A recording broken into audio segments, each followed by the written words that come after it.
we're one of the top life care planning companies in the United States, and they say, what's a Mhm. life care plan?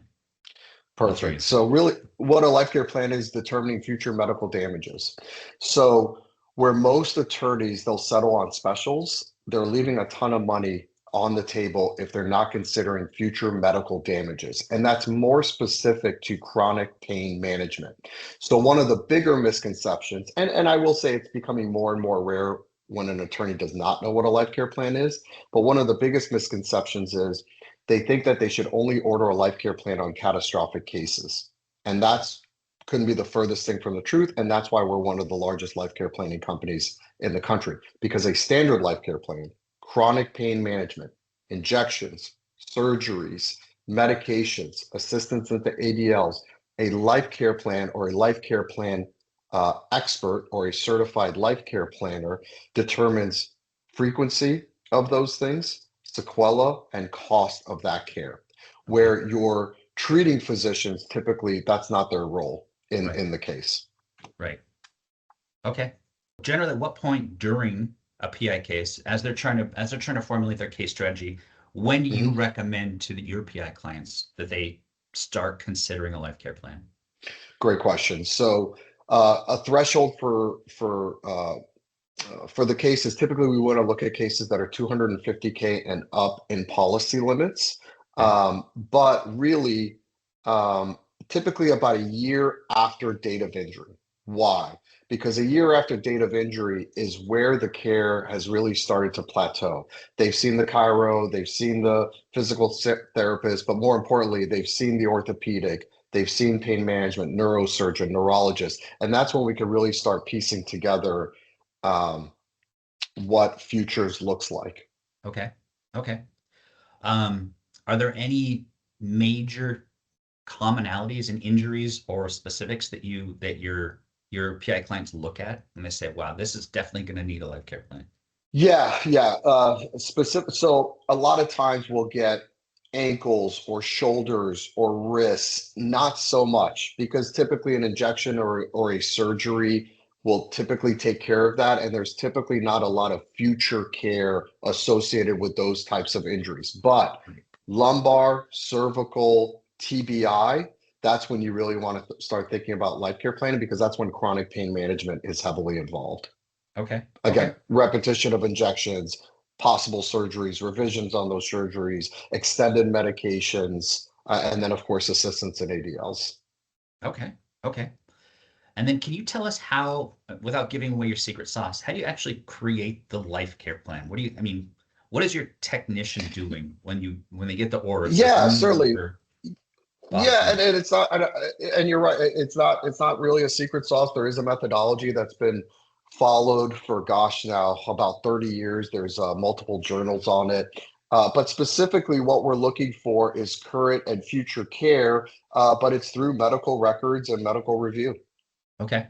Okay. And, Is and, that and I'll add to that, it's very, the best way to think about a life care planner or a certified life care planner is they're merely opining on treating physicians' opinions right? and then adding frequency of care, sequela of care, and cost of that care based on published studies, methodology, and experience. Like the Dalbert challenges, right? That's something you Mhm. guys need to take into consideration. How do you consider that when you're Yes. building your life care plans? Yeah, so it's exactly that. A lot of, and so far in the 6 years that we've been around, we've only had one successful Daubert against our 14 physicians, and it was Okay. a Daubert we were not made aware of. So I'll kind of just throw that out there. But Yep. otherwise, you have to follow the methodology, you have to follow your experience, but most important is we don't allow our team to color outside the lines, Okay. i.e., if the treating physicians aren't saying it, and if it's not in the credentials of our life care planner, i.e., like a pain management physician or a physiatrist, we do not put it in the life care plan. Okay. Okay. So that's a nice segue into my next question. What makes the difference between a strong life care plan and a weak life care plan? Exactly that. Well, actually, exactly that, not coloring outside the lines, really following what the treating physicians are saying. Mhm. Uh, but the other side of it, and this is becoming more and more pertinent in the life care planning world, is collaborations with treating physicians. We say peer-to-peer, but collaborations with treating physicians. So we always identify the one or two pertinent physicians inside a life care plan, and our physicians are reaching out to them and confirming that care, discussing that care, and talking about future care. Okay. Okay. Perfect. And you talked about physicians. Mhm. LCPPro describes itself as a physician-based company. Yes, Why does that matter? And when you look at others trying to do what you're doing in the space, why would someone consider that an important why us when selecting a life care sure. planning company? No, great question. So, for the first 25 years of life care planning, it was primarily nurses, OTs, DPTs, social workers, so on and so forth. And that's fine. There's still plenty of them out there. Right. However, because life care planning has just become just avalanche specific to the plaintiff space, it actually started on the defense side, but specific to the plaintiff space, it's a lot easier for one of my physicians. I'll give you an example, like a Dr. Ponton, who's pain management out of Chicago. It's a lot easier to him to explain RFAs, surgeries, revisions, spinal cord stimulators, Mhm. frequency of that care, costs of that care, necessity of that care, because he does it every day in clinic. So Right. hence, physician-based life care planning has become kind of pertinent as specific to expert witness testimony. Okay. Okay. Are you guys, and they decide to take a case through to trial without it? What are some of the common pitfalls that they see? Ooh, great question. I mean, the very first one, and I'll kind of explain this maybe starting from the demand side, but yes, it will kind of follow all the way through litigation, Sure.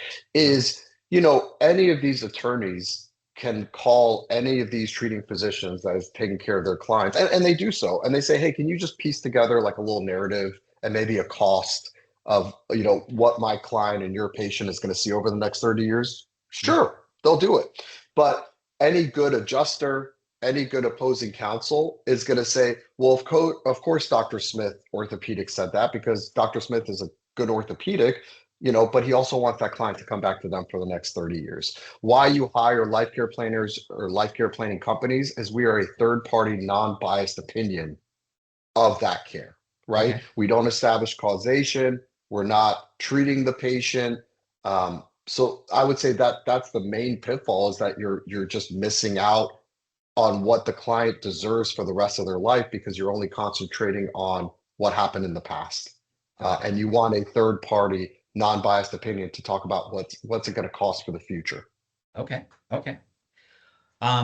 So gathering all the baseline data, gathering all the foundation to be able to build a life care plan, what are some Mhm. of the pain points that you guys see in getting complete records? What gaps are often missing, and what should a PI attorney prep themselves for if they're getting ready to work with you? Well, that's exactly right. So the two biggest delays in life care planning is having the complete picture, getting all the records, getting all the current records, um, what those treating physicians are saying in those records, and then ultimately uh, collaborating with those treating physicians. Right. Not all physicians want to talk about future care, so that is something that we urge our uh, attorneys to really discuss it. You know, what a life care plan is, who they've hired, what they need from their treating physicians. Okay. Again, concise records and availability for collaboration. Very cool. Okay. So what is the difference between a life care plan and a medical cost projection?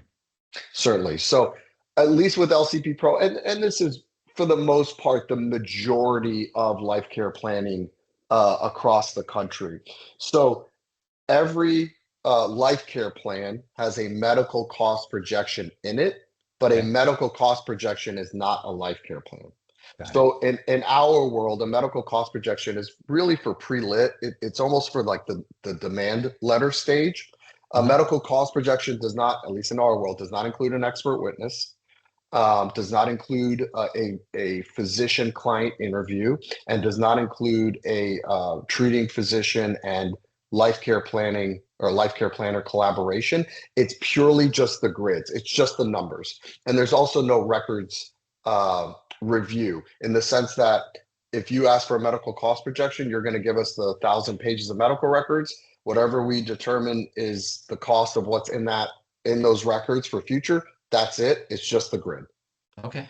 Life care plan has everything else: the medical chronology, the records review, the interview, the treating physician collaboration, and then of course an expert witness signing off on it and interviewing the client. Okay. Okay. Very cool. Mhm. I've got one final question for you. For a plaintiff attorney who might be watching this, who's never ordered a life care plan before, what is the Mhm. one thing you wish they understood before they spoke to you and your team? The level of injury. Okay. Um, the level of injury. A lot of times will or let the injury play out. Know that it's a serious injury.